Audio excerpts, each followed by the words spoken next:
near. Welcome to our next presentation. Dr. Bidden, whom I've had the pleasure of not only meeting, but I am in his program as a mental health counselor. He's affiliated with Alfred University. He did a webinar on domestic violence, and it was excellent, excellent, excellent.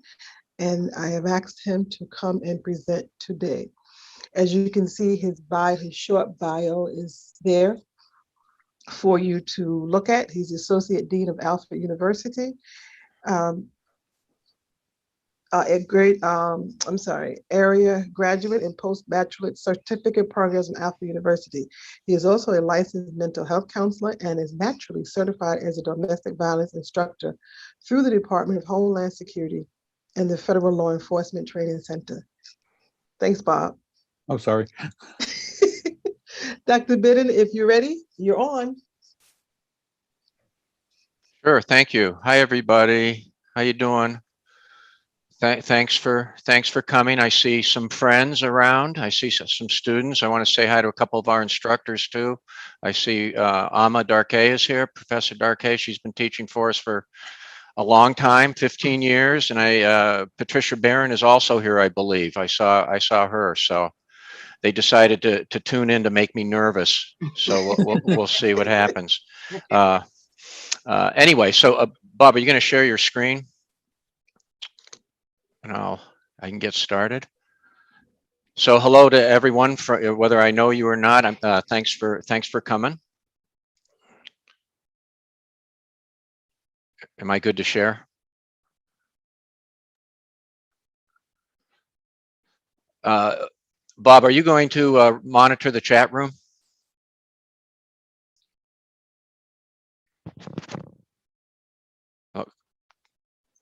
Yes, I'm monitoring chat. So if you have any questions, put them in the chat. And I'd also encourage you to just sort of interrupt me too, and I'll try to, if you have a question, just interrupt me and ask, and I'll try to stop once in a while and pause and see if there are any questions. All right, but I'd like this to be as informal as possible. Let me share the screen to start off, and we're scheduled from 4 to 6. I have 2 short videos embedded in my presentation. One's a little bit longer, and when I come to that one, I think what I'm going to do is postpone showing you that until the end to see how our time is doing. But we'll talk about that when we get to it. So I'm going to share my screen. And wait a minute, I'm going to stop share for just a minute. Do it one more time. I want to just check on a setting. Okay, great. So here we go. I'm assuming, unless you let me know otherwise, that you can see my screen, and I'm not going to say a lot more about myself other than, as Gail mentioned, I work at Alfred University and help manage and run our New York City area graduate programs. We have several down there, school and mental health counseling. We also have a public administration program and several advanced certificate programs for people, for example, who want to come back and get involved in certification that will lead to licensure as a mental health counselor. And we've been offering programs in the New York City area for about 15 or 16 years now.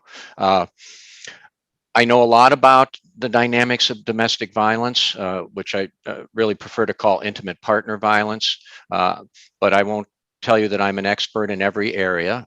So I hope that if you've had some experience in dealing with intimate partner violence, that I sort of hear from you as we go through our time together. And right down at the bottom of this opening slide, I just wanted to point out the purple logo that says NCADV. This is a great resource for anyone who's interested in teaching and learning materials having to do with domestic violence and intimate partner violence. It's the National Coalition Against Domestic Violence. And you can access them very easily, via the web. And several of the handouts that I forwarded to you, or that Bob forwarded to you prior to the program, I got directly from the NCADV website. So I'd really encourage you to check it out when you get a chance. So I like to start right off when I'm doing these types of programs by just sharing, some hotline information with you. Now, some of this hotline information is specific to New York State, but I wanted to use it as an example. I really think it's important that as mandated reporters, which most of you are as school counselors or school counselors in training, that you have numbers at your ready disposal that you can use to help somebody who needs help, right? And every state has these 24-hour domestic violence hotlines. There's New York's. There are national hotlines. There are different centers that are available. So down at the bottom, I just said keep these numbers handy and add others.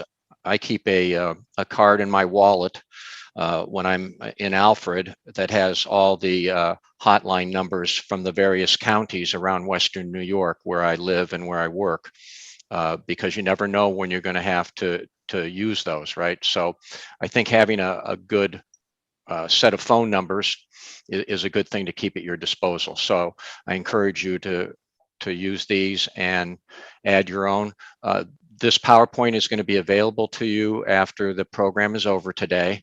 And so, you don't have to scramble to write everything down. I get, Bob, you send these out to everybody, correct? Yes.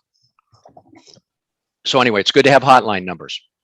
These are some other resources, right? There are just so many resources that can be helpful to you. Again, some of these resources are focused in the New York City area, but I just wanted to use them to show you the variety of different organizations and other resources that are there to help people who are victims of intimate partner violence. And you can see there are many. Some of them are pretty specific and focused in on a particular population or interest group. But again, there are a lot of things out there, and I encourage you to see what's around you and what's there for you when you need it. And again, one more example of some of the things. These are domestic violence non-residential services. And again, these are scattered across the 5 boroughs in the New York City area. All right, so I'd encourage you again to investigate these types of resources with hotline numbers that are available to you in your area, wherever you are. So, what do you already know about intimate partner violence? Anyone want to offer up a comment or two about what you know already about IPV?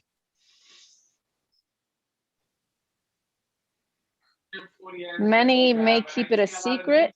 Okay, sure. So there's an element of secrecy involved with intimate partner violence. Why do you think they might want to keep it a secret?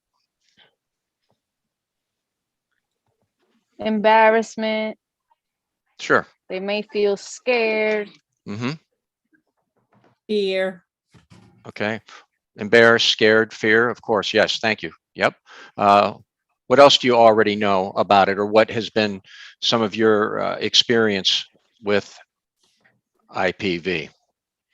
The numbers have significantly increased during the COVID pandemic.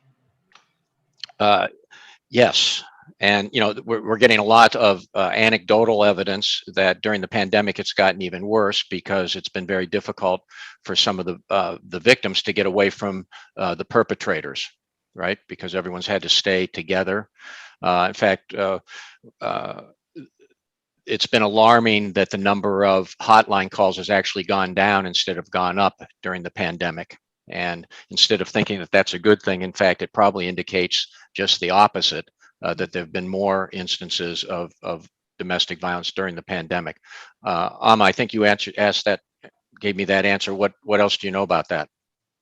Codependency. I know that the victims feel trapped, and as you said, that they have not had the ability to escape, because normally, during COVID, they may have centers and shelters and other places that they would be able to go to, but during the COVID situation, everything has been shut down, so they are forced to stay in those environments. Right. Yeah, thank you. Somebody else was going to offer something? Yes, that was me, Bob. Yes. codependency, I find also with people in IPV. What I mean by that is if there's only one person in that relationship that is really like the breadwinner, that person is more likely to stay there, because I believe the person before me that just spoke alluded to that. Like you don't have nowhere else to go. If you don't have family members, then you think that you have to stay in that relationship of abuse. So and they don't actually know that they don't have to, right? In some cases, they don't know that. That's right. I think that one, my school is K through 8, and we just have a student who lost her mom a couple of weeks ago. Devastating. She's in 4th grade. And now that I'm supporting her for grief, I'm learning that the mom was victim of, physical violence. So, it's like it's like an onion with this child. And I probably need some support in how I can proceed with the family, because now my student's living with her grandma and she has aunts, and there is some issues that it's not clear to me, but I do know that this child was exposed to physical violence. So lots of things you were offering there, and one of the things, of course, is how domestic violence affects children and young adults, and we're going to talk a little bit about that tonight. But yet, what we know is, of course, that there's a big impact on children, Thank you. Thank you. Okay. I work. Hi. So I work as a substance abuse counselor. I've been a substance abuse counselor for 11 years. My name is Alexander. Hi, Alexander. And as a substance abuse counselor, I have seen how there was a male that was being abused by his female spouse. And it wasn't physical. It was kind of like through substances and a lot of manipulation. And it's very tragic also because, because there was substances involved in they had both become dependent. I can't mention too much specifics of the case, but it's also, with the manipulation and codependency, it's very tragic. It's very sad. Okay, so there's a lot of things going on, and it's not the violence is one aspect of it, but like you said, there can be drugs involved, mental health issues involved, and the other thing you indicated was there are a lot of different types of domestic violence or intimate partner violence, and often we just focus on the the physical type of domestic violence, and of course those of you been involved and around this stuff, that there's all sorts of different types of violence. So one of the things that I do with my LMHC is I run a batterers intervention group over at the Allegheny County Jail down here in the Alfred area, and the batterers are court mandated to come into the program, and of course most of them, all of them don't want to be there. And one of the things you hear, especially early on in this psychoeducational program that we run them through, is the idea that they didn't really hurt the other person. They never hit the other person. They only pushed the other person. So they equate domestic violence just with some sort of physical abuse. Somebody, either you or just the person before you, also mentioned that men are also victims of intimate partner violence, and we know that that's true. To a lesser extent than females, of course. And tonight, as I make my comments and we go through some of this stuff, I'm really sort of focusing on male to female, but we know that it affects all sorts of different populations, and I'll talk a little bit about that also. Other comments about this? Even if I hope that you're all just sort of thinking about this and thinking about what your experiences have been with either family or friends, or even personally with intimate partner violence. So tonight's program is just sort of an introduction to the dynamics of IPV. This is a topic that you can revisit over and over again, and there are a lot of things you can talk about and discuss with people. I want to start off the idea of just going over some of the myths, definitions, the types. I want to spend a little bit of time on what's known as the power and control wheel, again, something that many of you may have seen, and then spend some time talking about barriers to safety for victims, and also the effects of IPV on children and teens, and some actions for school counselors too. Comments? All right, here we go. So let's talk a little bit about just a few of the myths and definitions and types of DV. These are some statistics. I won't overwhelm you with too many statistics, but these statistics will show you very quickly how prevalent IPV is in our country. 1 in every 4, and I've even seen, you can find statistics from different places. I've seen 1 in every 3 women will experience intimate partner violence in their lifetimes. And yes, men are victims also. It's happening all the time, right? Somewhere in America, a woman is battered usually by her intimate partner every 15 seconds. And that's really a remarkable statistic. Knowing that I was going to be sort of working with school counselors tonight, I tried to find a couple things that are relevant to what you're doing. Nearly 1.5 million high school students in the US are physically abused by dating partners every year. And again, stop me at any time with any of these statistics. We know that firearms increase the risk of a domestic incident going terribly bad. 4.5 million American women have been threatened by intimate partners with firearms. And again, the presence of a gun in a violent situation increases the risk of homicide by over 500%. Few more, right? Stalking is a big part of the IPV dynamic. There's lots of things to learn about stalking. We'll just sort of mention this a little bit tonight. But 8 out of 10 women murdered by an intimate partner was stalked first. It's the greatest single cause of injury to women, more than all of these other things combined. Hotlines receive a lot of calls, and this may be a sort of a lowball number. And now that we're emerging from the pandemic, I'm expecting, I haven't seen any information on it recently though, that those calls will begin to go back up, even if they might have dropped during the pandemic because of the inability to make those calls. 19.3 million in the US have been stalked. 18% of female victims of spousal rape say their children witnessed the crime. And again, children are very often involved or nearby when IPV happens. So I found a couple more things specifically about children, and these statistics come out of that article that I sent you. They're sort of a white paper that I found that talked specifically about school counseling and domestic violence against children. 43% the children were home during the event. 95% of the children who were present during a domestic violence incident were exposed to the violence. Over 60% heard the violence or saw the violence or were actually injured during the event. And between 3 and 15 million children are annually exposed to IPV, right? Notice the wide range there between 3 and 15 million. I mean, 3 million is enough, right?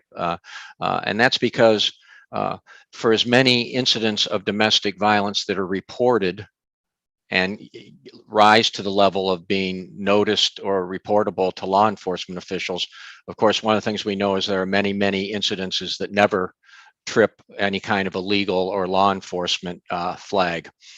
I think that's pretty dramatic too, to think about that. And those are the names of the Boozer and Saponaro are the authors of that article where I got some of these stats, right?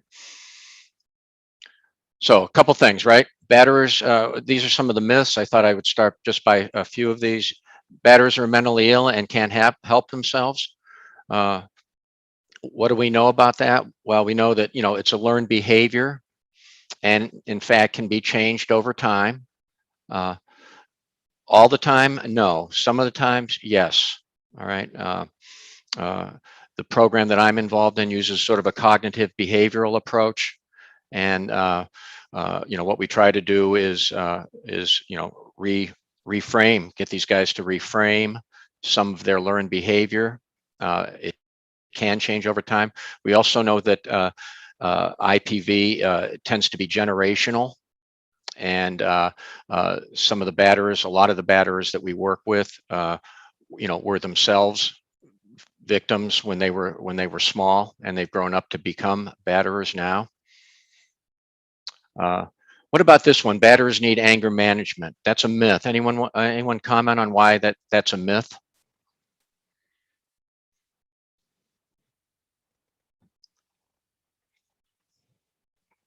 Maybe because it's not about anger, but about power. Okay, thank you. Yeah, can you say a little bit more about that?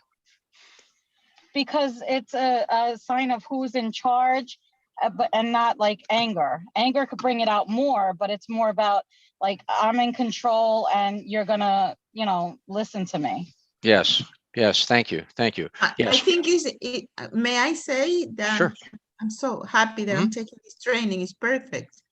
Go ahead. Yes. But there is the need to control the partner, and then that's why the process of abusing is first is mental manipulation, and then verbal, and then physical, and then includes the domination, the control, and yes. then the anger, because they're not happy when they hit him. They're very angry. Yes. So you've gotten at the core of it, right? It's not about anger management. It's about power and control. Now, anger may be an emotion that's present, but it's not just an anger management issue. We know that it's about power and control, right? And in fact, sort of blaming it or labeling it an anger management problem will actually make the batterer more dangerous by validating their anger. And again, what do you think that means? It'll actually make the batterer more dangerous by validating their anger.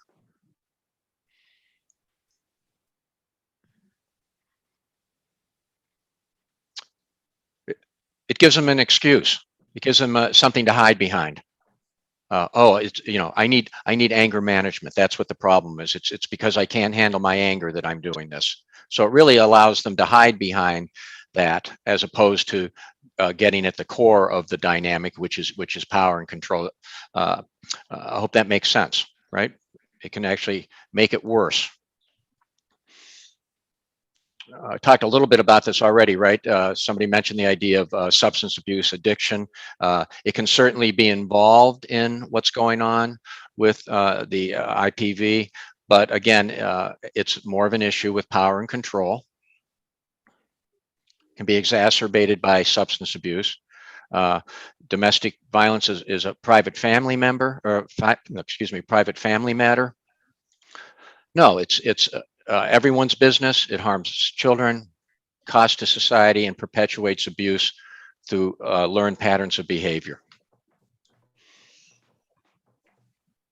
And a couple more myths, right? Survivors like the abuse, and that's why they stay. Not really, not necessarily. There are, okay. Yeah, I think that there are many different factors. It's not just that the survivor like the abuse, they wanted to stay. That, mental manipulation and mental control, and it is very what is the word? It's very difficult for many people, right? Men and women, for many people to identify, right? You have a partner that start being nice and then start mentally manipulating you and then verbal abusing you. It's not something that happened overnight. So when people, right? Correct. So when people get into this process of when living with somebody like that, and you're going through the process, by the time that the person is being hit right in the face or in the eye, there is a lot of mental abuse that happened before that in many cases. Correct. So one of the things we know, and I'll be talking more about this, is most abusive relationships start with emotional abuse, which oftentimes is equated to, verbal abuse, right? And then it escalates from there. And one thing I want to point out by just showing you this myth where it says survivors like the abuse and that's why they stay. Who are we focusing on with that statement? The victim. You're focusing on the victim, right? And it seems as though I've seen how some agencies unfortunately blame the victim, right? For continued, for staying in the relationship, and it's sad because a victim may go to an agency trying to get some answers or a sympathetic ear or somebody to some empathy, something for themselves finally, and at the agency get blamed for staying there, for staying in the relationship. Okay, so one of the big questions, one of the big things that I hope that we all take away from tonight, and that and this myth sort of begins that discussion is, we oftentimes ask the wrong question, and that question is, why doesn't she leave? And that's really the wrong question. What should the question be? How can we help her to leave? How can we make him stop? Right? Why hasn't he been arrested?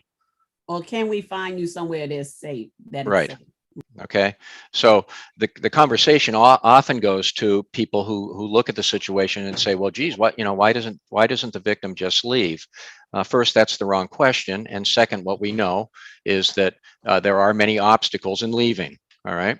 So this is sort of leading us into that discussion, right? How about couples counseling is helpful in addressing and rectifying domestic violence? Anyone want to comment on that one briefly? I'm telling you that it's a myth. Well, the one that's in control may be resistant to that whole idea. Right. And even if they sit down together in front of a couples counselor, remember that power and control dynamic is still there. And really all the perpetrator has to do is glance at the victim, and she knows that she better not say certain things, or if she says certain things that, she's going to get it later, right? So couples counseling may work later, but it's really sort of contraindicated as a first step in helping a relationship that's experiencing violence, right? It can be very dangerous for the victim. It can make it worse for the victim. So I have a question because I'm really interested in this. I have few students and they experience domestic violence at home, and I create like my own way of dealing with the kids. It's very difficult because it's not a private matter. It's a situation that affects children, right? And we all are advocate for children. I'm a guidance counselor, so but I had to create my own. I had to be very creative in order for me to help the kids coping with the situation, because I have a family and I invite the two of them and I say, your child communicated to me that there is abuse in the house, and I say, I know that this is difficult. I want the best for him and for you as a partners. If you get angry, please go outside or find a way to help. But this is affecting him. He has a lot of anxiety. And the father start crying like for half an hour. I feel so hopeful. And eventually, I think that physical abuse stopped, but they were drinking involved as well. And I told my student strategies to cope, because it's difficult because they usually don't admit that they're hitting their partner. They know that they can be arrested. The family taking too. So that's why most of this situation, is so sad and so heartbroken. Because you really don't know what to do. You call ACS, and then what? ACS can go and the abuser can say, no, I'm not leaving, and I'm not going to therapy, right? And the victim had to go along with the treatment or whatever decision is made. So you know, it's difficult. I would like to really know what is the best approach to support children. Well, yeah, let's continue and see if we can come up with some good ideas. All right. Yes, thank you. Great. So, you know, one more, you know, the big myth is, again, that it only occurs in uneducated minority or dysfunctional families. And again, we know that it affects every demographic group, regardless of race, ethnicity, economics, class, sexual orientation, occupation, education. You know, I may have missed a few of those things. So, you know, we need a good working definition of intimate partner violence. So here it is, right? It's an escalating pattern of abusive or coercive behavior used to control an intimate partner, right? And over on the side, I use this picture of an escalator just to remind us that, you know, once that escalator starts up, you know, it seldom comes back down. It seldom comes back down. So these are the sort of the different types of IPV, and we know that they work together. There oftentimes is more than just one. Emotional or verbal abuse, psychological abuse, fear, intimidation. Emotional abuse just might be insulting the way your partner looks, insulting her weight, what she's wearing, how her hair looks, who she talks to, you know, that type of emotional abuse, denigrating, hurtful to self-esteem, etc. Psychological abuse tends to be more based on fear and intimidation. You know, putting a bullet on the fireplace and saying, you know, if you don't do what I say, this is the bullet I'm going to use to kill you. You know, and just leaving that bullet there, so every time the victim walks by, she sees the bullet. Physical abuse, and those people who don't know a lot about domestic violence tend to equate domestic violence just with physical abuse, but oftentimes violent relationships don't start to be physically violent right away. There's a lot of emotional and psychological abuse that takes place first. Sexual abuse, how would you define sexual abuse? Anybody? Forcing, lovemaking. Sure. Manipulation to connecting sexually. Yeah, and anything that, you know, sexual abuse is doing anything that your partner really doesn't want to do, right? It's you know, something that's non-consensual. And the idea of financial or economical abuse, controlling the money, making the victim work, preventing the victim from working, making the victim account for every penny spent, and, you know, again, not providing the victim with enough financial resources on a day-to-day basis. And again, there's usually a combination. It's usually a combination of things going on. So a lot going on this slide. All right. And what I want to sort of stress here is to just explain that what we know is that it's a continuum and it escalates over time. And what I did on the left side here was put what is commonly the cycle of violence that we have talked about with domestic violence for a long time, but I call it the old model because really this idea of a cycle of violence talks about when everything is okay, and then whatever the tension builds up, and then there's abusive incidents, and then there's this idea of the batterer apologizing, excusing, trying to make amends, and that's usually been called the honeymoon phase, right? You know, that build up, blow up, makeup phase, and then it starts over again, and it gets, you know, bigger and more dramatic. But lately, we've been talking about IPV is not really a cycle, but a continuum.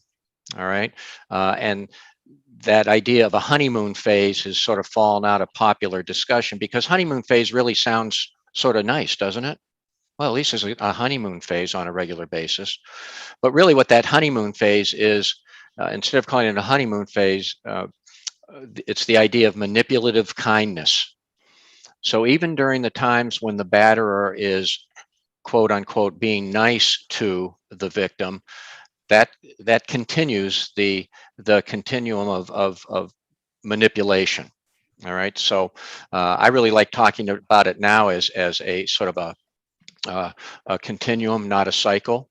And thinking about that the honeymoon phase is really manipulative kindness.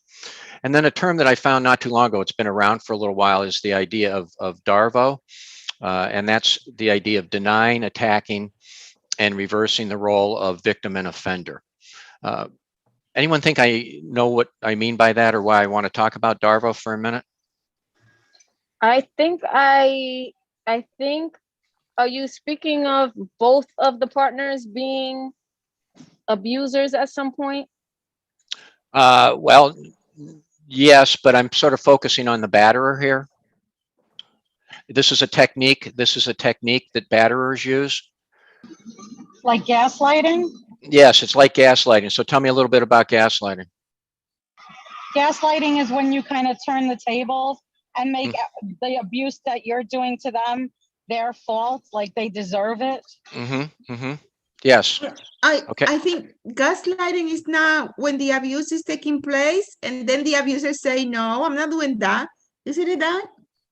So DARVO is just really a way to not accept responsibility for their actions, right? So instead of saying, well, yes, I've been abusive, oftentimes, and we see this almost 100% of the time when the members join our batterers group, right? They want to escape accountability. So what they'll do is say, I really didn't do anything, or what I did wasn't that bad. That's the denial, right? And in fact, it was her fault. She's the one who made me do this, and I'm really the victim here. She should be in this class instead of me. All right. That's the idea of deny, attack, and reverse the role of victim and offender. I tell people, if you want to see this, all you have to do is watch the news and listen to how some of our the people in the news are some of our public figures use the idea of DARVO, right? But DARVO is very closely related to gaslighting. It's trying to make the victim into the perpetrator, right? By denying that you did it, saying that, attacking the victim, and trying to reverse the role and make the perpetrator seem as if they are the victim. Bob, another resource is also Lifetime. Lifetime movies is a clear indication of some of those movies they show there of DARVOs. Do you have an example of one? Or does anyone have an example of one? I don't want to get too specific because I don't want to offend anybody's sensibilities, but I see it all the time on the news. Well, when something bad has happened and someone's sort of saying, hey, this was your fault. DARVO is a defense mechanism that perpetrators use all the time to turn the tables. The famous series in HBO a couple of years ago, I think, Pretty Little Lies. That was a perfect example of, physical abuse and rape. It was very famous, but mostly physical abuse and rich people. That was the series was really good. Yes. You're talking about the show on HBO, Big Little Lies? Yes, that was a real good one. I love it. Yeah. Megan Good starred in this movie on Lifetime. It's called Death Saved My Life. So she had to stage her death in order to get away from her abuser. Yes. Okay. All right. So you're thinking of examples. Anyone think of any other examples in terms of this idea of DARVO?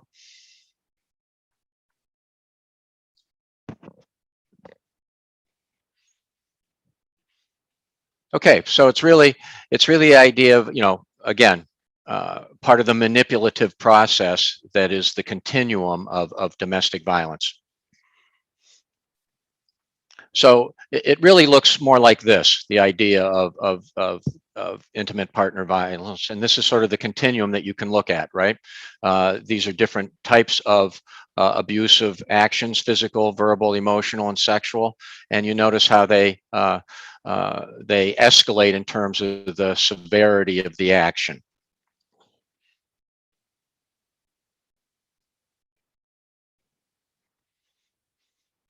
Comments on any of this? Anything in the chat room, Bob? Okay. There was a reference to a J-Lo movie called Enough. Okay. I haven't seen that one. Yeah, me either. Blaming victim, learned behavior. Yeah. Was mentioned. Now, what I want to say about Darvo is, and I'm using it sort of in the extreme, but if we're honest with one another, we all use Darvo once in a while, maybe a mild form of Darvo. Wait a minute, I didn't do anything wrong. A lot of us react defensively, when criticized, all right? But this really, the Darvo that I'm talking about is sort of, in the extreme. It's in the extreme. So some of the characteristics, right, between victim and offender. Oftentimes, the victim wants the abuse to end, but not the relationship. That's because, what the victim sometimes remembers is that nice part of the person that they thought they knew, maybe at the beginning of the relationship. So oftentimes there's an attempt by the victim to deny or minimize the abuse or make excuses for the abuser, and always hopeful that the abuser will change. If I just try this new behavior myself, I can get the abuser to stop. And we know that that's not going to happen. Oftentimes, and I think we talked about this right at the beginning, the fact that the victim can fear being judged or feel ashamed. And the offender, right? The offender oftentimes objectifies the victims. And, that can be something simple like, in our group, we'll get comments like the wife or the ball and chain, objectifying the victim. And one of the things that we insist on in the group is that the participants in the group talk about their partners by their first name, because they very quickly put a label on that objectifies the victim, and that makes it that much easier to abuse the victim. And oftentimes outwardly feeling very sort of confident, but really inside feeling quite inadequate, and always outside, blaming the behavior on some sort of outside circumstances. Blaming the behavior on outside circumstances. Some other things, right? The victim often feels isolated, embarrassed, again, financially dependent. There's a chance that there's going to be more alcohol and drug abuse. They're going to be maybe aggressive, withdrawn, have difficulty parenting, trying to be overly accommodating toward the offender. And the offender is jealous. There's a couple different kinds of jealousy: suspicious jealousy and reactive jealousy. Suspicious jealousy is just knowing that if my partner is out of sight, she must be doing something, right? I suspect that. Reactive jealousy might just be seeing my partner talk to another man in some sort of a social situation and getting very upset by that too. So there's a lot of different types of jealousy that are at play. The offender is actually very possessive, unpredictable, and again, the idea of controlling, and looks for ways to accuse the victim of cheating or doing something else. And it spreads to the victim's family too, right? And the whole idea of entitlement and male privilege are some of the characteristics you see. So DV can start at any time, right? Look for the subtle signs. And sometimes victims are not good at understanding and seeing those signs themselves, right? Because there's a desire to keep the relationship going, think about the good times, etc. But these are some of the behaviors that you might see. Isolation is a big one. Cruelty to animals is also a big marker for domestic violence. And some of these others, right? Jealous and possessive, cruelty to children or stepchildren in any kind of blended family situation. demands that you meet their every need and that you're able to read their mind, right? You should know exactly what they want for dinner or don't want for dinner, or what you should have done while they were gone. And they may even admit to abusing previous partners, but again, always playing the blame game, right? Says it was the other person's fault, right? And what might seem loving and attentive at the beginning of a relationship can quickly dissolve into a very controlling relationship. Where are you going? Let me see your phone. What time will you be back? Who are you going to be with? I don't want you to go hang out with your girlfriends anymore because they're just out there whoring around, and you need to stay home with me. Those types of statements. So it's a forced. Victim is forced to change her behavior in response to the abuse. And as I mentioned earlier, occurs in current or former dating, married, cohabiting relationships, heterosexuals, gay, lesbian, bisexual, transgendered individual. Now, these are excuses that both the batterer and the victim use oftentimes, right? Reasons why the violence has taken place. Illness. I think we could spend a lot of time talking about cultural norms. I don't think you can talk about IPV without making sure that you understand all the cultural differences related to IPV and what's appropriate and what isn't appropriate. And there are differences, all right? But at any time, I think no matter what the culture is, you can't hurt somebody else, right? So, whatever the cultural norms are, that's fine. But at the end of the day, you can't subject someone to any of those types of abuse. You might make it an excuse of alcohol. I had a bad day. I had one too many beers with the boys after work. Again, that's the way my dad was when I was a kid growing up. Again, it's an anger problem. It's a family issue. It's nobody else's business. Stay out of it. It's just the way I was born, genetics. And again, that idea of Darvo, believing it's the victim's fault. So there are a lot of excuses that fly around. Comments on that? Some of these things.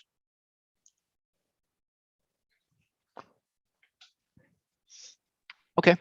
Yeah, like Sure. you said, it has to do, sometimes it's like religious beliefs. Sure. Sometimes it's, all types of different beliefs, values that people have, like, okay, well, I'm staying with you because you're the person I was with, and I have to die, by your side, and things like that.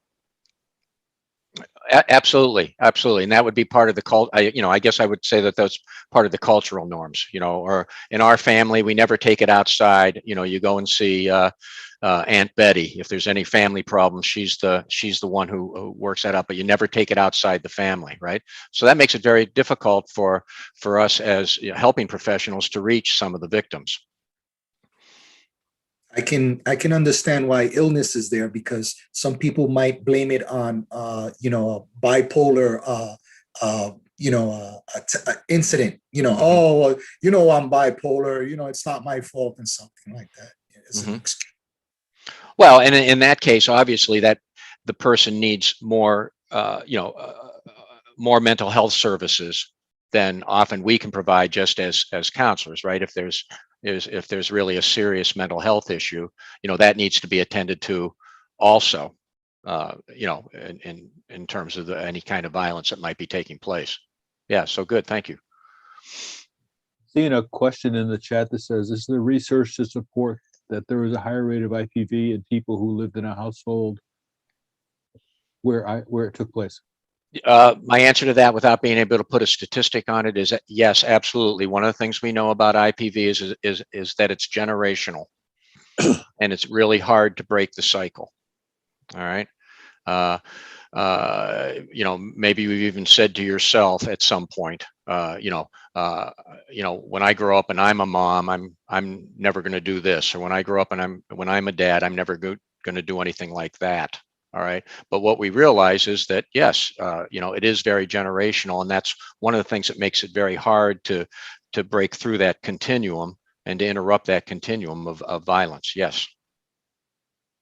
Did you want to comment more on that? Whoever asked that question? That's a good question. Christine?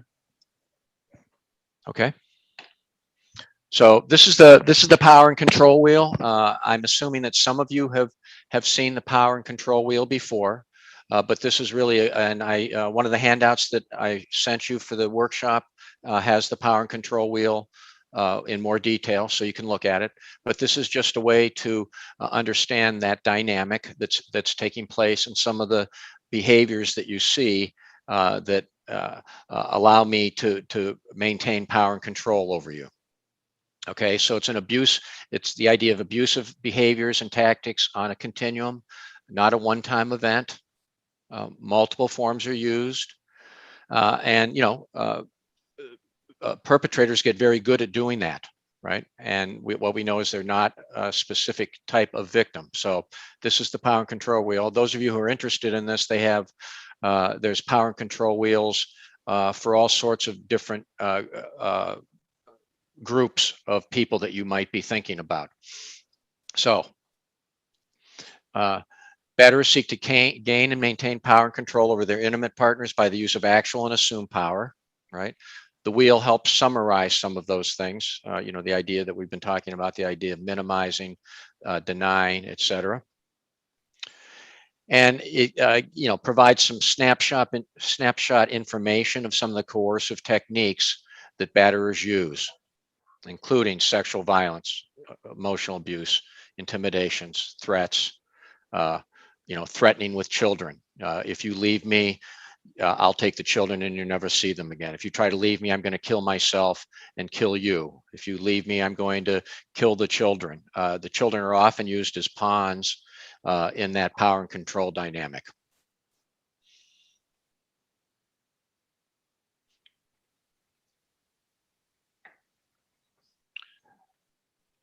And the important part about these 3 bullets is really that second bullet, that a lot of times abuse goes unreported. It never rises high enough on the radar to have law enforcement or child protective services or any type of victim services intervene, because the perpetrator is good at not letting it rise to that level or controlling it in such a way that it never gets reported.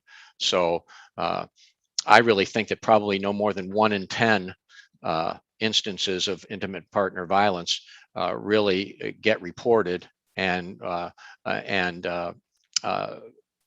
an intervention of some type take place, right? So as many people as we know are victims, unfortunately, there are a lot more victims out there. All right, now I have the handout for this, and I don't expect you to read this. So what I did was blow this up a little bit, just to show you some of the behaviors that you might see. So this is up in the upper right-hand corner of the power and control wheel. And I'll start with emotional abuse, and I talked a little bit about that, but these are some examples of emotional abuse, right? Putting her down, making her feel bad about herself, name calling, convincing her she's crazy, and just by saying you're crazy, you're nuts, playing mind games, humiliating her in front of her family or friends, or in front of the children, whoever's there, or humiliating her just by herself. So you can see what the power and control wheel does is sort of lay out some of the behaviors that you might see in a IPV relationship. Any comments on some of these?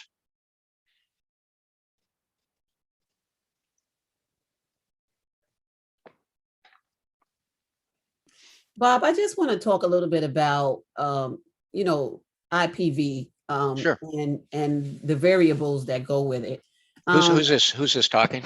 This is Yvette Talley. Hi, Yvette. Thank you.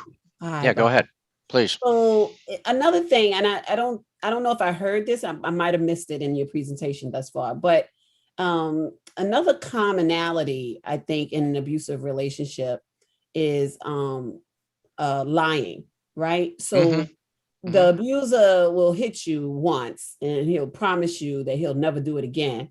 That's false advertisement, right? Yes, it is. And Right.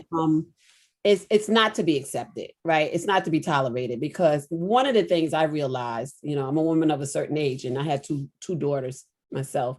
And I constantly tell them this, even when they're in their relationships or not. If he hits you one time, it's guaranteed he's gonna hit you again. So, don't fall for that. Take the highway and run. Like that's it. It's over. But a lot of young women, they don't tend to believe that. And there needs to be more and more domestic violence. Sorry. Hold on 1 second.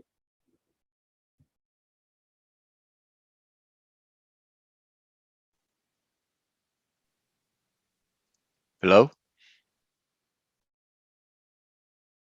I'm sorry about that, Bob. That's right. You're back. Okay. All right. Okay. Yeah. Good. So, No problem. it's something that needs to be, like you said, that word continuum. It has to be a continuum of these workshops, and especially in our schools, right? With our teenagers, and now look, even in elementary schools too, so that they can be able to identify with some of these warning signs. So I definitely appreciate it. I actually have to leave right now and jump on another meeting. Okay, Yvette. Thank you so much for this information. I definitely will be turnkey at my school. You guys are awesome. Thank you. Okay, Yvette. Thank you. Thank you. Examples of some of the things on the power and control wheel, and here's a cut at sort of the lower left-hand corner of the power and control wheel. And again, the idea of using economic abuse, using the children, and just the idea of male privilege. Understanding that unfortunately we still live in sort of a male-dominated society, and again, that's a generational thing as much as some of the other things are too. So these are some examples of what the power and control wheel is about, and how it can help you recognize some of the different patterns of abuse that takes place. Any of you see this before or have any questions about the idea of the power and control wheel? I haven't seen the actual wheel, but in 11 years of substance abuse counseling, I've heard stories that, looking at it now, was definitely intimate partner violence, and Sure. it's a shame that, all these years as a counselor, I really didn't, identify some of these things, but at least I'm getting the training now. So, Yeah. but I'm a mental health student. I'm not a school counselor, but so I'm much more aware and more in tune now of some of the keys of the power and control, like the male privilege. In a lot of the clients that my agency serves, the ethnic group, the majority of the ethnic group, there's a lot of machismo in there. Sure. So it's there's a thin line between using male privilege and just using it for power and control. Right. So it's something that really has to be watched carefully. Thank you. Rachel has a question, I think. Rachel, yes? I just have a comment. I see it a lot in really ultra religious communities where the husband would take the wife to the rabbis, and the rabbis will, or a pastor or any of them, and they would help the husband with the domestic violence. They wouldn't help them. They would support the husband. Because it's very patriarchal. So like the women have no choice. They have no voice. Yeah, I agree with you. I mean, what else do you want to say about that? So like what I think there's not much to say. Just like I feel like there should be more support and supporting women, even men. If they feel like one partner is not religious, they will help. The church will try to help the parent to take away the children from one from a parent, not allow the parent to see the child.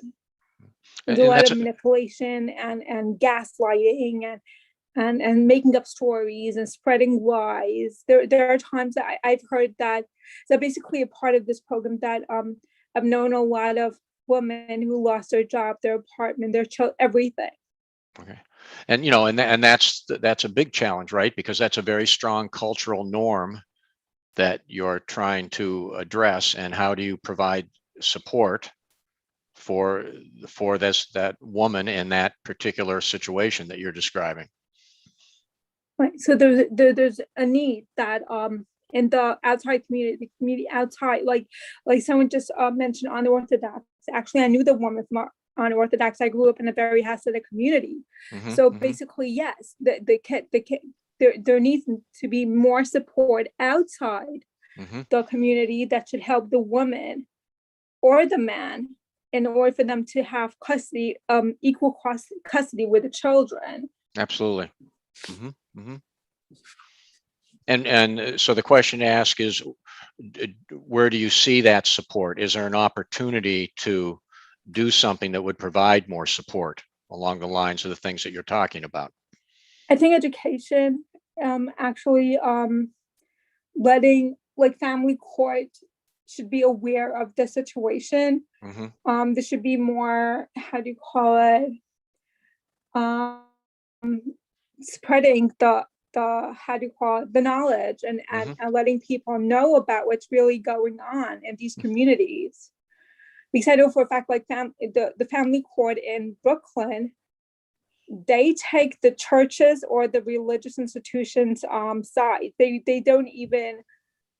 wouldn't even support the woman or man fighting for custody or support. Many women in Brooklyn, even within even if they choose to remain religious, they don't have the custody of their children, or they are, like, I have a very good friend of mine who is afraid every day. She's divorced from a very abusive guy, and she's so afraid that he will take custody of her children. And there's not going to be there's so much support within the community to support the abuser, especially if it's the husband. So there's no really, like, I wish there was more support for domestic violence within the Hasidic community. There isn't. Yeah, it's a very powerful example that you're giving us right now. And what is the answer? I wish I had the answer to that. I don't, other than continuing to try to educate those people who are willing to be educated in terms of what the dynamics of intimate partner violence is all about. And that's the first step, and helping victims to know that there is support out there if they want it, right? And that oftentimes is very frustrating to try to get them the help that they need. Absolutely. Mr. Dr. Biden, can I ask something? Like this lady was saying, I think one of the general solutions for our society is these trainings also. I often try to get these trainings as much as I can. These trainings are not that frequent, like child abuse and mental illness, those trainings are mandated. These trainings should be mandated for us every year, because the more we hear, the more we see the information, like the information that you're presenting today, the more accessible we can access all this information easier. Also, maybe, and the little I know is that, at least in New York City, I work in New York City. I know that if women go to the police, there is support, and they can connect you with, somebody in the prison that can give you telephone numbers and resources for people who are abused or living in a domestic violence situation, and you can go to court and they can help you to move. But it's a very long legal process. So I think one of the way that this information and this education can be bring to more women, because the majority of victims are women, is to to have like ads on TV, you know, like ads like homeless and, you know, these other things, drugs and alcohol abuse, to have this information, bring it to everybody, because Yes. a lot of religion groups in New York City or in New York State So, do not even allow, you know, any other outsider to get into their communities. Yeah, so I mean, in addition to trying to provide support for the victim, how do you sort of swim upstream and provide education for the the perpetrators so that they can see or think about how hurtful certain of their behaviors are, right? So I mean, you're constantly sort of doing both. You're trying to educate the community, as well as provide support and help to the victims, and that and that's tough, right? It's very hard, So the bottom line is this is a choice. Victims don't have control over the batterer's violence, and most of the time cannot stop it. And again, it's a repetitive thing that happens in all of their intimate relationships.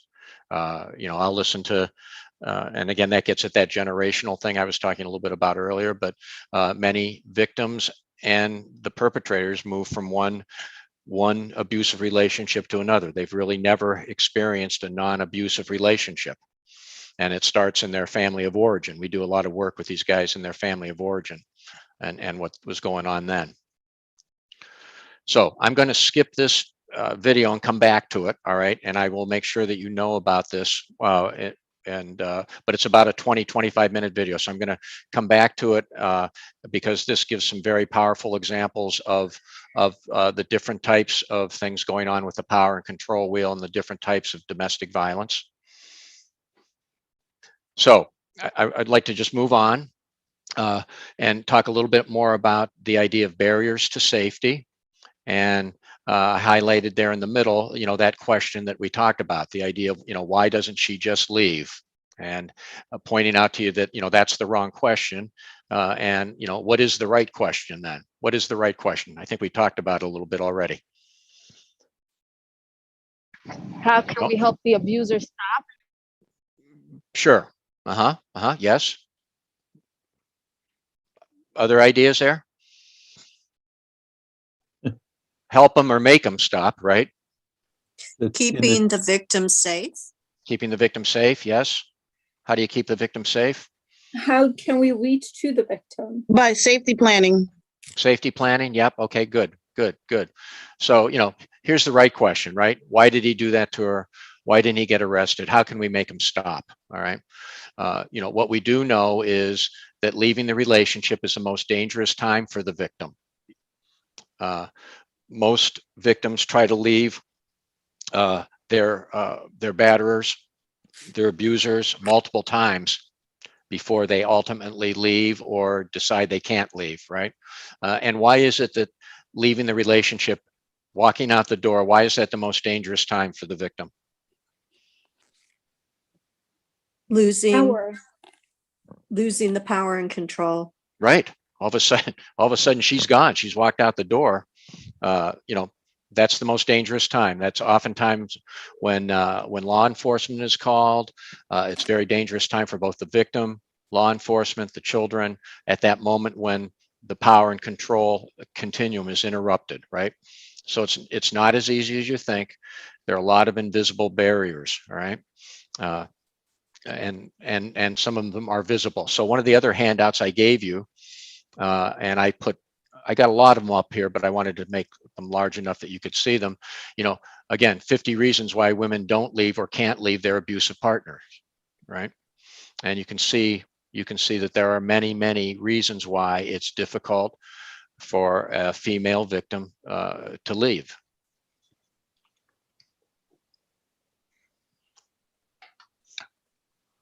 What oftentimes happens, I don't know, you can just sort of see my slides right now, but let me just stop the share for a minute. You can see me. What happens a lot of times in a escalating relationship, male-female relationship, is that initially there's a push in one direction and the victim pushes back. And then maybe it escalates a little bit and there's a push in one direction and a push back. And that can go back and forth in a while. And that, that's that power and control differential. But at some point, what often happens is there's a push in one direction and there's an extreme push back. And all of a sudden, the differential changes and changes permanently. And that all I need to do as the perpetrator is to glance at the victim and remind her with a glance about that power differential. And, and that's when it all, goes south, as it were. I just wanted to see all your faces too for a minute. All right, so there are a lot of different reasons why victims don't leave. And, a lot of ways to think about that, right? So I just showed you a long list and you can refer to that list because it's one of the handouts that I gave you. But, there's a lot of things, and let's just think about children, lack of money, those types of things can be very strong barriers to leaving, right? So barriers to safety, all sorts of emotional barriers, fear, shame, guilt, embarrassment, threats, a lot of financial, right? If I leave him, if I leave the situation, I don't have a job, I don't have a place to live, I don't have a car, he's never let me work. And we've gone down the road a little bit here with the idea of social barriers, religious, cultural, not being taken seriously, language barriers, immigrant status, right? Not wanting to report an incident of violence because of what it might do to your status of living in the country. Just that idea of that there's still part of him I love. I'm concerned that he'll hurt me if I try to leave. I'm afraid for my children. And I don't have a lot of support systems in place. Can you think of other barriers?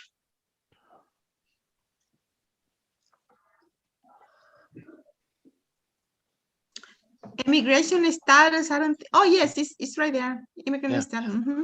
So there's a lot going on. It's not just as simple as, well, why don't you wait till he goes to sleep and walk out the door? It's not that simple. It's not that simple. And again, why should I, as the victim, need to be the one that walks out the door? There's a comment in the comments. It's not that the victim likes the abuse, but how much does the victim's past treatment and her family growing up play into staying? This is what the victim knows in a relationship. Absolutely, right? So the victim might not know for a variety of reasons, because that's what she saw growing up in the family as one reason, but the victim may not have ever seen or know what a healthy relationship should look like, right? So that makes it very difficult. And again, why education is such an important part of trying to get victims to understand what's going on and how they can get help, right? So this is sort of a barriers model that I found that just sort of shows you all the different dynamics at play in the environment with their families, all right? The question that was just in the chat room. Did I answer that question that was just asked about that? It was Carolyn. Carolyn? But yes, you did. Thank you. Oh, okay. I had a hard time with my mute. I'm sorry about that. Yeah, that's okay. Did you have a specific example in mind, something you've run across that made you make that comment? No, well, I'm just thinking of different situations over the years. Mm-hmm. And I work with elementary children, but a lot of times when I've seen abuse, it's something that the child has always known. Mm-hmm. I've also worked for a period of time as a family therapist, and I can think of one client specifically that was in an abusive relationship. But when you took a look at her growing up, it just seemed that it really weighed heavily on what she was used to. Mm-hmm. And not that she liked the abuse, but that's what she knew, and that's what she gravitated towards. Right. And that's why oftentimes victims will go from abusive relationship to abusive relationship, right? Because they've never known anything but that type of relationship. That's what they saw growing up. That's what they've experienced so far as young people and as adults. Yeah. So this barriers model is a good way to think about, some of the dynamics that are at play that make it difficult for the victim to leave. So, there are some advantages, right? Can you imagine that, right? Advantages to maintaining access to the abuser. She knows where he is, right? At least I know where he's living, even if it's not with me. I know where he is, and I can sort of try to keep an eye on him, right? Children are oftentimes involved, and I'm going to say more about children in a few minutes here. The victim oftentimes is pretty good at assessing her own safety, and when it's going to get bad, right? And there can be other reasons too, right? And these are some things that we talked about, the frustrations in trying to get a victim help. And these are things that you can say to a victim. You don't really say them all at once, but these are sort of ongoing messages you can give to victims. That I'm afraid for your safety. I'm afraid for the safety of your children. It's only going to get worse. That you're there for them. That idea of just being present and there for them if they need you. You don't deserve to be abused. Nobody does. It's not your fault. And to realize that the victim often has little or no control over their partner's behavior. And I think what we were just talking about, right? There may be limited insight into and the labeling of the abuse, because that's all they've really ever known. All right. So these types of consistent messages, and I've had instances of family members who were in abusive relationships, and it's very difficult. I think I know a lot about the domestic violence dynamic, but even to try to help someone in my own family, was very difficult, and it really didn't end well. But these are messages I kept trying to reinforce, and sometimes they get through, and sometimes they don't. But there's some things we can do to help, right? Again, you have this in a full handout. These are some safety tips for victims of domestic violence, things that they can do in case they have to get out in a hurry, right? The idea of having a plan with your kids, hiding some resources that might be available to you if you leave, documenting abuse when possible, gathering important documents. And again, all of this can be very difficult when you're actually in the abusive relationship. But these are types of information, things you might be able to help a victim prepare to do as part of a larger safety plan. Comments about this, the idea of safety tips for victims? I think they're very important, because at the time when the person is in that stressful situation, there are things that they do not think about. Sure. And again, it's important to be able to put those things together so that when they are ready, because one of the things that we as supporters need to understand is that we have to wait until they're ready to leave. Correct. And can't impose our will on having them leave, immediately. But if they have a plan in place and they have documents and everything, then when they are ready and prepared, when they are ready, then they are prepared to be more successful at leaving. Yes, somebody else was going to comment?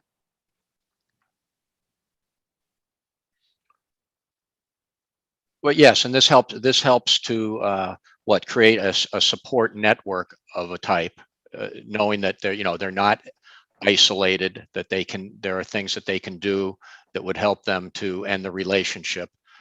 So these are just some ideas, and it moves on to the document that you have in your full handout, moves on to talk about other safety tips for victims who are planning on staying, and when you're afraid and what you should do, right? In terms of where you are in the environment, where you are in the house, where the kids are. Again, this is information that you can use with a victim, in terms of help that might be available, or ideas that they might not have thought of before that could help make them safer, or help them get out of an abusive relationship. And you can also, this is a little bit more formal, but you can also, develop a personalized safety plan, right? Where you can work with them to develop steps that they can take It's related to the one I just showed you, but this is almost like a contract. And we know that contracts can be very effective with clients in terms of, for example, suicide prevention. This would be another example of where a safety plan is in place, that they promise to contact someone about it before they do anything drastic. Where are they going to go? What are they going to do when they walk out the door, et cetera. So this is another just resource piece that might be helpful to you. There's a good comment in the chats that says, yes, please. This is difficult for victims who do not have access to these things. It's Janet. Mm-hmm. It is. Do you want to say more about that, Janet? I'm sorry, it might be noisy because I'm traveling, but that's some right. people, if you go to the previous slide, I saw that there might be people that don't have those things. They don't have those things so that they could be able to create, this plan. Mm-hmm. They don't have, anybody to tell. They can't hide it. They don't have any money. They don't have, anything, to be able to create this. So it may be a little more difficult to get them to, create a plan. Right, and you may have to start small, right? A basic plan with a couple things in place. A victim may not be able to do all of these things, but maybe this is more of a shopping list of possible things that they could do that could be helpful to them, when things get bad, right? But you're right.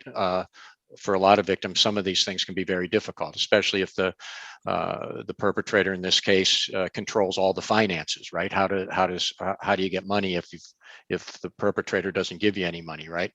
But there are some ideas here that I think can be helpful. I think the safety plan is excellent. The safety plan. I would probably encourage my client to to review a safety plan, but not have it in the house where the perpetrator can find it. Yep. Okay. Sure. I would definitely have the in a counseling session, so that the wheels can get turning and that the my client can begin to empower themselves, and more organizing, because I believe that the client knows the best answer. I believe that the client knows what the solution is. Mm-hmm. It's just that the client or the victim may be disorganized at the moment, or the emotions and the barriers and the myths and everything weighing down on the client may interfere with their ability to organize themselves to put the plan into effect. So counseling is extremely important. I just would not have them have the safety plan where the perpetrator can see it. Right. And that's something you might be able to work with them on, but you keep the plan essentially where you are. And I think the metaphor that you used, getting the wheels to turn, I think is a very important one too, right? Because if you have a victim who really has never had the opportunity to think about steps that she might take, again, using just the male-female dynamic here, this kind of exercise I think can be very useful and give voice to the victim in terms of talking about some of this stuff and giving her the space to express those things, right? So yeah, thank you. That's a great idea. So again, these are just ideas, right? But things that might help you and might help victims think about what's going on and take a step in a positive direction. Any comments on this? I want to sort of go into we have about about a half hour left. That's fine. What I'd like to do now is show you a short video, and I want to focus now on DV and its effect on children. So I'm going to pull this up.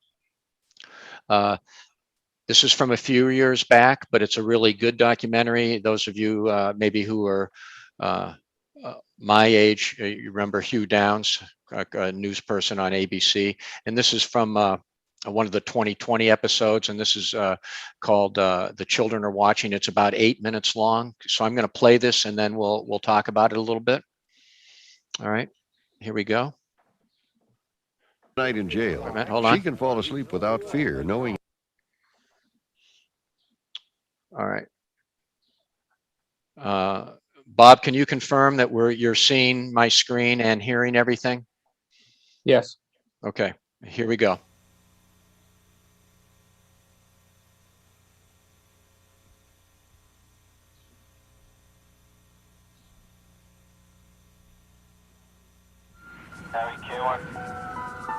It's early Monday morning, 4 a.m. Check up also family trouble 70. A lot of yelling. The other person supposedly hung up the phone. Police respond to a 911 call. Yeah, it says she has a restraining order and he's climbing in the window. Family trouble. One of over 200 domestic disputes the cops in this precinct see each month. What are you doing down here? She called me over here. So what? You're supposed to stay away. These officers are going to arrest this man for violating his restraining order. He was trying to break into the home where his ex-girlfriend lives with their son. Why are you doing this? After a long night of arguing, she finally called the police. You gotta take it, Bill. He'll spend the night in jail. She can fall asleep without fear, knowing he won't be coming back. But what about their 3-year-old son? What are his fears? What is he feeling? Time and time again, he has watched his parents come to blows. His father spent 6 months in jail for assaulting his mother, and the police have been called to his home 20 times in the last year. How much more can you take? I love him. How does a little boy begin to understand what he's witnessed? And what will happen to him and the millions of children just like him? I love my mommy, my daddy. Yeah. Children living with domestic violence. I wasn't up downstairs. I was in my room. And what did you hear? Fighting. He was bad. It was bad? Was he bad to you? No, he was bad to you. He said he'll kill my mom first and then he'll kill us. I'm always afraid of him because you know why? He's always bad to my mom and he always makes her sick. Like veterans of war, all of these children have witnessed torture and terrorism. But their war zone is not in some far-off country. It's in their own homes. My mother was screaming, she was crying. It was in this home, almost a year ago, that Betsy Pagan's children woke to the terrifying screams of their mother pleading for her life. He was stabbing me. He was telling me, die. I hate you. Why did you leave me? I hate you. I hate you. I was like, please don't kill me. Please don't kill me. That's when the kids heard me. You had been asleep. And what did you hear? Screams, fighting. When I went in, the bed was bloody and the rug had blood on it. He was on top of my mother and he was just stabbing her. What did you do then? I saw the blood, so I called 911. Jean, Marino, and Betsa had seen their mother and their stepfather fight and argue for years. They were all relieved when their mother finally broke up with him. No one thought he would try to kill her. I was covered with blood. I had lost so much blood. And that's when I saw Betsa. She jumped on him from the back and she pulled him off from me and threw him on the floor. I was like saying, oh my God, please don't let her die. And she was already on top of me with her body, covering mine to save me. He was like, please, she was like, please don't kill my mommy. Please don't do this to my mommy. And when I saw he was ready to come and stab her, I just pushed her out the way. And that's when he stabbed me right on my chest. You punctured a lung, too, didn't you? You got a stab wound in the heart? Yeah. Betsy Pagan counted 18 stab wounds on her body. She spent 8 months recuperating at the Casa Mirna shelter for battered women. Her ex-boyfriend is in prison for attempted murder. Oh, big man. But her children still don't feel safe. The memory of that night haunts them. They must be deeply scarred by this and worried about you. Yes, they are. And what are some of the effects? They woke up at night and go in my bed and He used to shake me up. Mom, you okay? To see if I was breathing. Because they were worried. Sometimes I wake up and I have my kids with their head in my heart to hear if I was, to see if I was alive or something. If you've seen something terrifying happen to a parent or a loved one, you are going to carry with you a fear that it will happen again. Betsy McAllister Groves is a therapist who runs the Child Witness to Violence Project at Boston City Hospital. Children may become more distractible, more anxious, sometimes more aggressive. We also see behavioral changes in the other direction, that children may become more passive, may look depressed, may look preoccupied, may not play spontaneously anymore. We've seen sleep disturbances in children. Children who witness a terrifying event have trouble sleeping. They may have nightmares, they may wake frequently at night.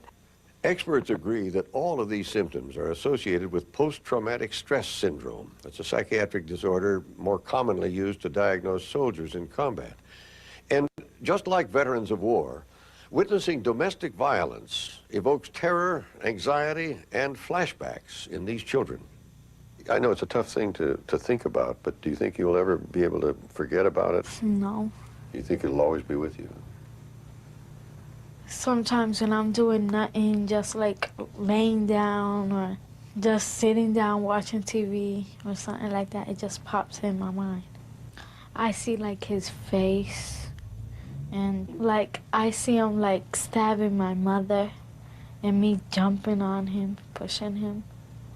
If I don't call 911, my mother should be dead. If he hadn't called 911, his mother would have died.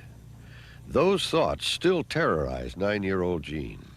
And the youngest, Lulu, won't even speak about what she witnessed that night. All of the children received counseling at the Battered Women's Shelter, and the boys are continuing therapy in school. They say they are healing. The counselor in my school is helping me taking that out of my mind. Why would it be bad if it got back to your mind? I'll be dreaming about it.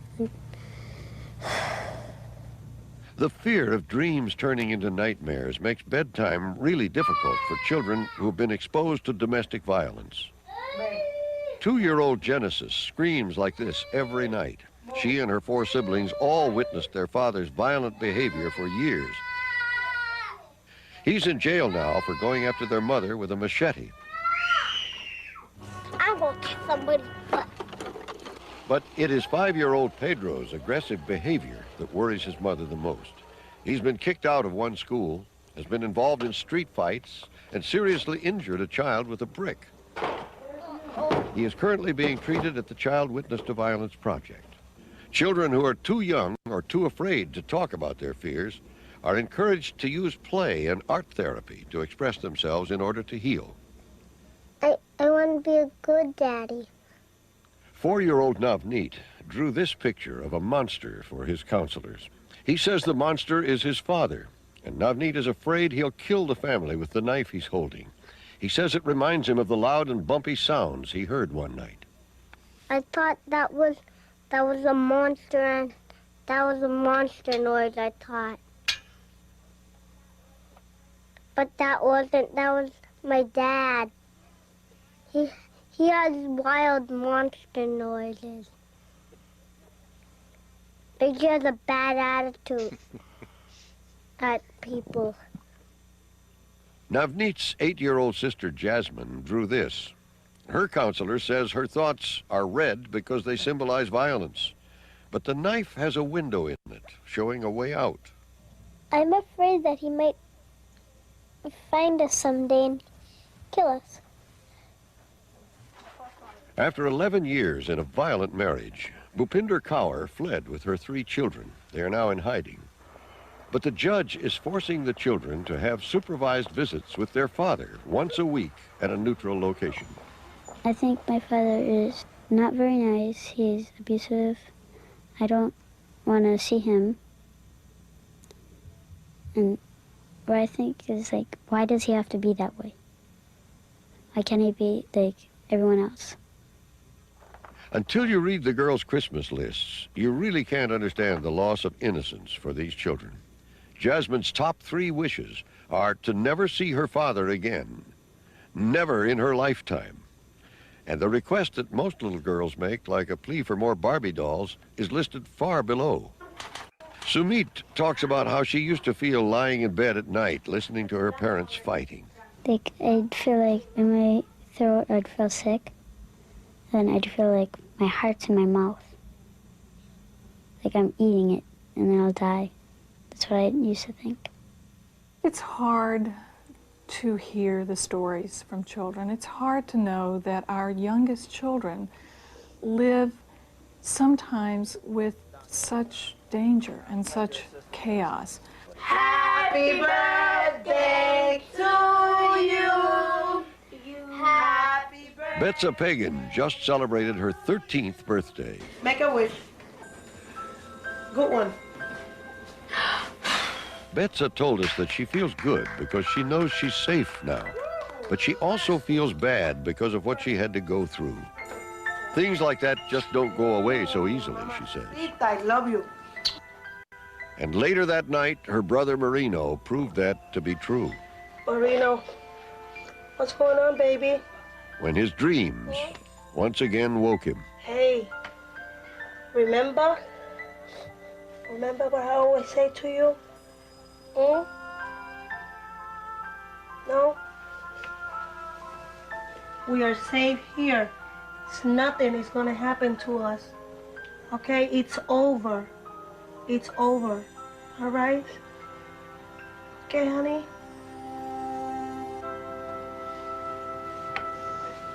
Okay.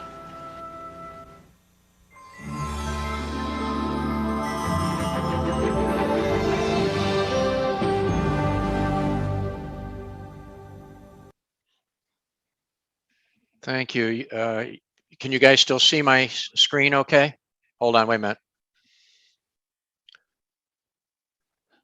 Hi, everyone still there? You comment on that video? Pretty powerful stuff, right? Yeah, the comment that really got to me was when he said that children are, veterans of war. Wow. Yeah, I mean, yeah, PTSD symptoms are not uncommon, right? It's heartbreaking. Yes. It's heartbreaking. That's the young one. How cute, how adorable. Mm-hmm. And what they say and what they're exposed to is just heartbreaking. Mm-hmm. Mm-hmm. You might yeah, I try to find little moments of lightness in some of this, but when the little boy said about his dad, he's got a bad attitude, right? Yeah. I mean, his father is a monster. Right. Bad attitude. Yeah, other comments on that. I just want to say a few more things about children. I hope you not enjoyed that, but I've found that to be a very powerful video that talks about what the impact on kids are. And these are some of the things that you saw in that video, right? It's amazing how many times when we work with the batterers that we work with that, they try to dismiss the fact that the kids were around when it happened. All right. And what we find is if there were kids in the household and they tell me, oh, well, they were in bed or they were sleeping or they were in the other room, they didn't know what was going on. That's not right. Right. If the kids are in the house, they know what's going on. And they're often either direct victims or, vicariously victims. Right. And you can see it in all sorts of the behaviors and the acting out in that video that we just watched. Right. So some of these things going on. It's very difficult to hear that a court judge, it's very difficult to hear that they would still make the child see the abusive parent. They would still mandate it in court. Mm-hmm. Yeah, that's very frustrating when they mandate visits when the kids don't want to go, right? And that continues to be part of the game playing that the perpetrator is using to keep to maintain the power and control dynamic, right? Even if maybe he doesn't even care if he sees the kids, he's going to do whatever he can to use the system. And a lot of these guys are very, very good at using the system.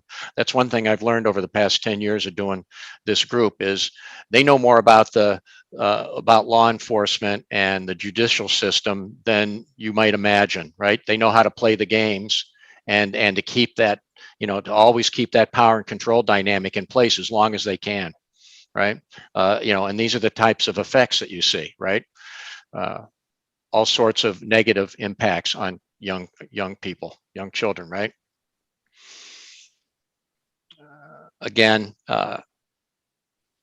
you saw the learned behavior of that young boy, the 5-year-old boy who's acting out a lot. That's learned behavior. And these are some of the other things that children are at risk of during an abusive relation or during an abusive incident. And oftentimes the idea of just getting caught in the crossfire.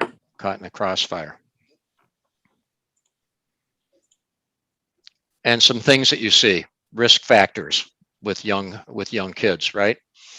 Boys more at risk of learning learning that males are violent, the idea of disrespect for women, learning how to use violence in his own relationships, a lot of acting out. And this is what girls learn too. And again, I'm just using the male female as one IPV dynamic, all right, and understanding that it cuts across all sorts of different relationships, all right.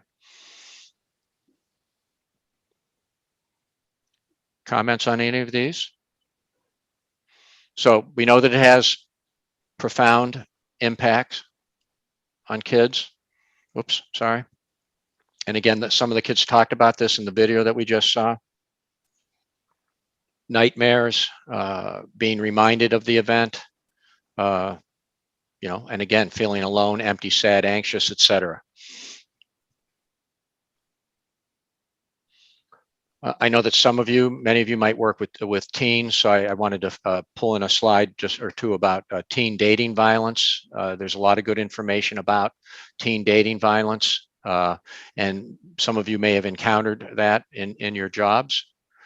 Anyone speak to any experiences they've had with teen dating violence? Amma? I am in a middle school, and unfortunately, you see it play out among some of our youngest students in terms of the behaviors that they will accept. And it's almost like they have been groomed through interaction or watching the family dynamics to say that this is how their mate should show them how much they love them. The obsessive component of that, wanting to know where they are all the time, who they're talking to, monitoring behaviors. And a lot of the young girls that I work with, they find that an admirable treat. I mean, they think that this is just showing how much this person really cares for them. Right. It's unfortunate that they start at that young age.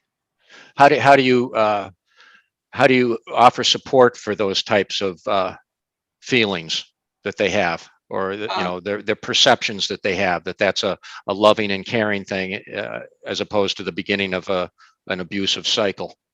I think one, modeling appropriate behavior in terms of how we treat them as students, and trying to reinforce self-esteem and that they are worth more than being monitored by someone or being controlled by someone, and really just kind of talking about what a good relationship looks like, what a good relationship feels like, and really explore some of the feelings that they have deep down about what's really happening. Because what I found is that often they may say something verbally, but it's not confirmed, because when you have those individual conversations with them and you really begin to talk about those things, they really are not comfortable with being controlled that way. And just your idea of oftentimes the only thing we can do is be good role models for the students too. I think that's very important. Right. Yeah. Thank you. Great. Thanks. Again, just to reinforce what we've talked about, right? there's a lot of behavioral, social, and emotional problems, and cognitive and attitudinal problems too. Right. So this manifests itself in many different ways.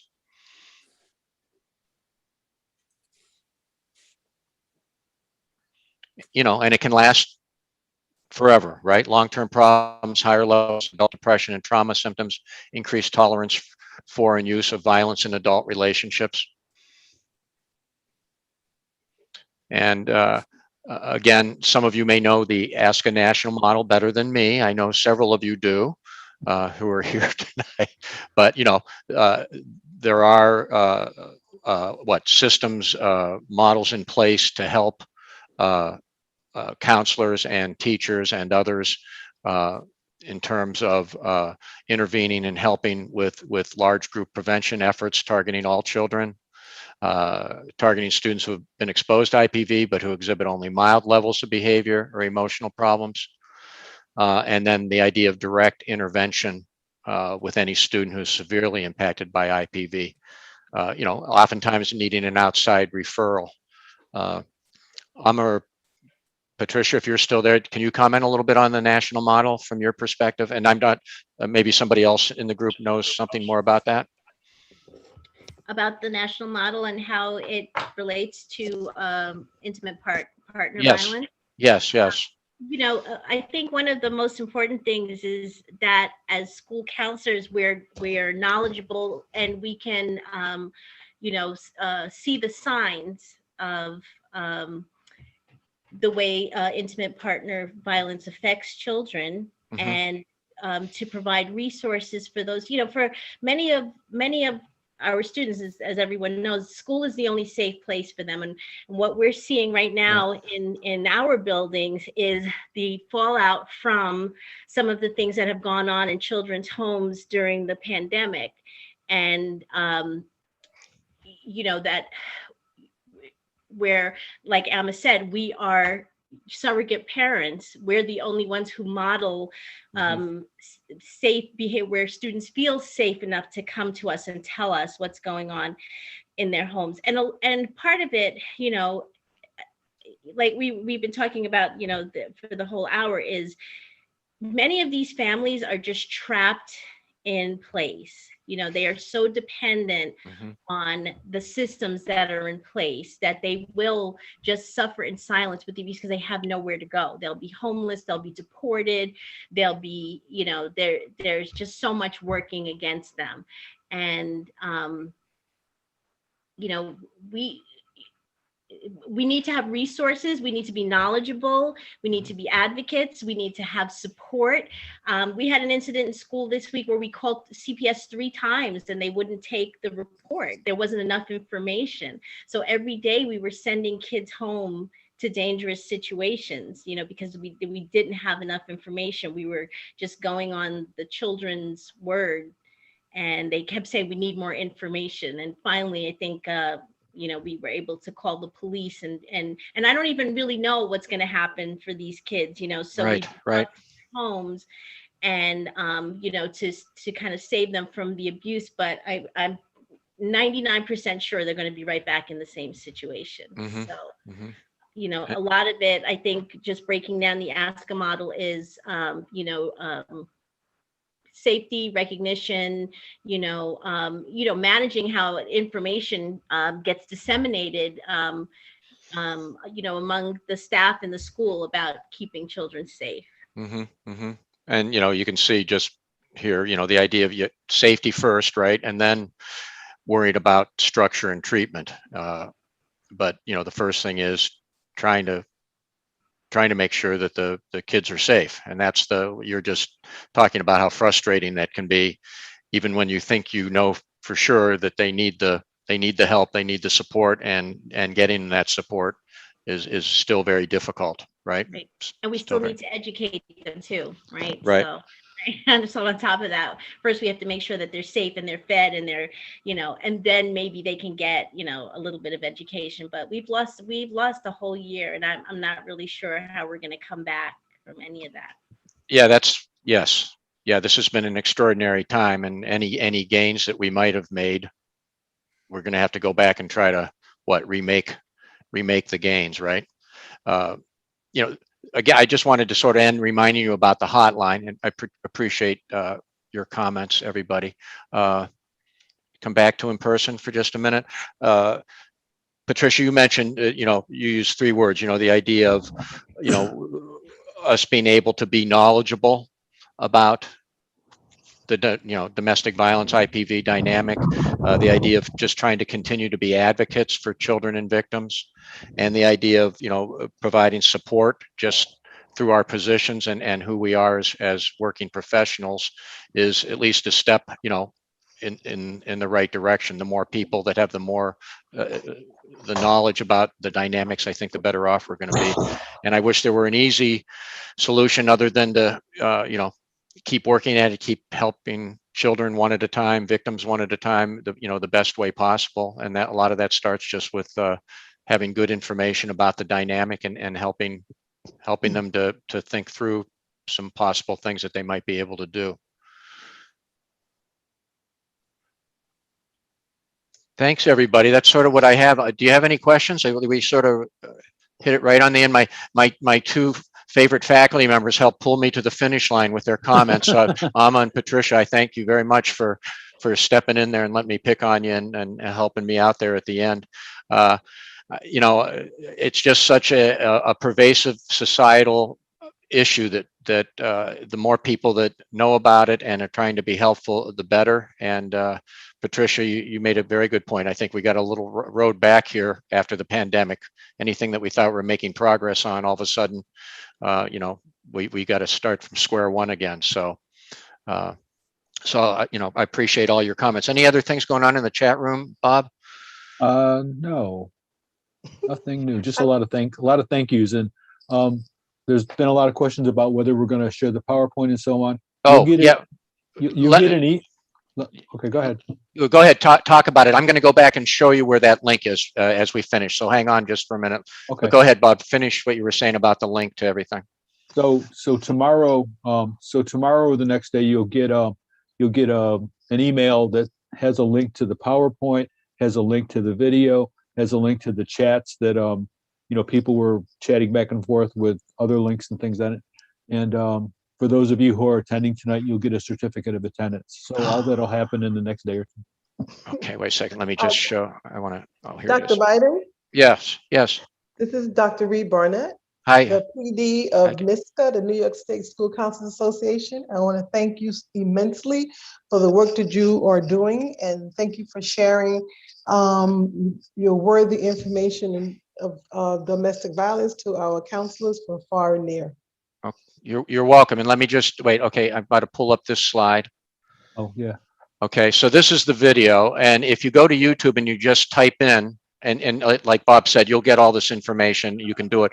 If you just type in inside domestic violence, power and control, the link should come right up. I'm going to show you what it looks like too, all right? Because I'll link to it and you can see which one it is. And again, I think if not now, because I know it's getting into dinner time and sometime and all that, but if you get a chance, please watch this video. It's about 25 minutes long, and it's very powerful and upsetting too. But it does an excellent job talking about the different elements of the power and control wheel. And you're going to be listening to real people who have lost loved ones or have experienced IPV themselves. And that's one of the reasons I think it's one of the best things I've come across in a long time. And it's this first one right here. Again, I'm assuming you can see this. It says Inside Domestic Violence, Power and Control. And you'll see this gentleman, he's the father of one of the victims who they discuss. You'll see him first, right? So this is what that looks like. Their control until frequently. And again, I won't, I'm happy to play it and leave it on, but probably you can watch it. Domestic abuse is one of the most widespread crimes in America, even after decades of dedicated efforts. So that's what it looks like. I think it's a very powerful educational tool that you can use too, depending on the maturity level of your clients or your students. I would make sure that you screen it first because there are some pretty powerful things there. So you might want to be careful about who you share it with. But as educators and counselors, I think it's a great, and maybe with other colleagues, it would be a great thing to share. So please take a look at that. And maybe you deserve to have a glass of wine while you're watching it too, and be thankful for all the good things that are going on too. So thank you. It was great. It was great seeing all of you. I hope that you got some good stuff out of this. Bob, I really appreciate it. And Gail, also, thank you so much for the opportunity. And we'll stay in touch. Okay. Thanks, Bob. Okay. Thank you so much. Thank you, everyone. Okay. Thank you. Okay. Any feedback too? I don't know how Bob does feedback, but I would appreciate any feedback, however that happens too. All right. Yeah, I forgot to be with the certificate of attendance. It's an online evaluation form. Okay, great. Good. Cool. Okay. Thanks, everybody. All right. Thank you. Thank you. Have a good night. Have a good Okay. evening. All right. Bye-bye. Bob, we'll talk later. Thank you. Good night. Till Okay. next time. Thank you.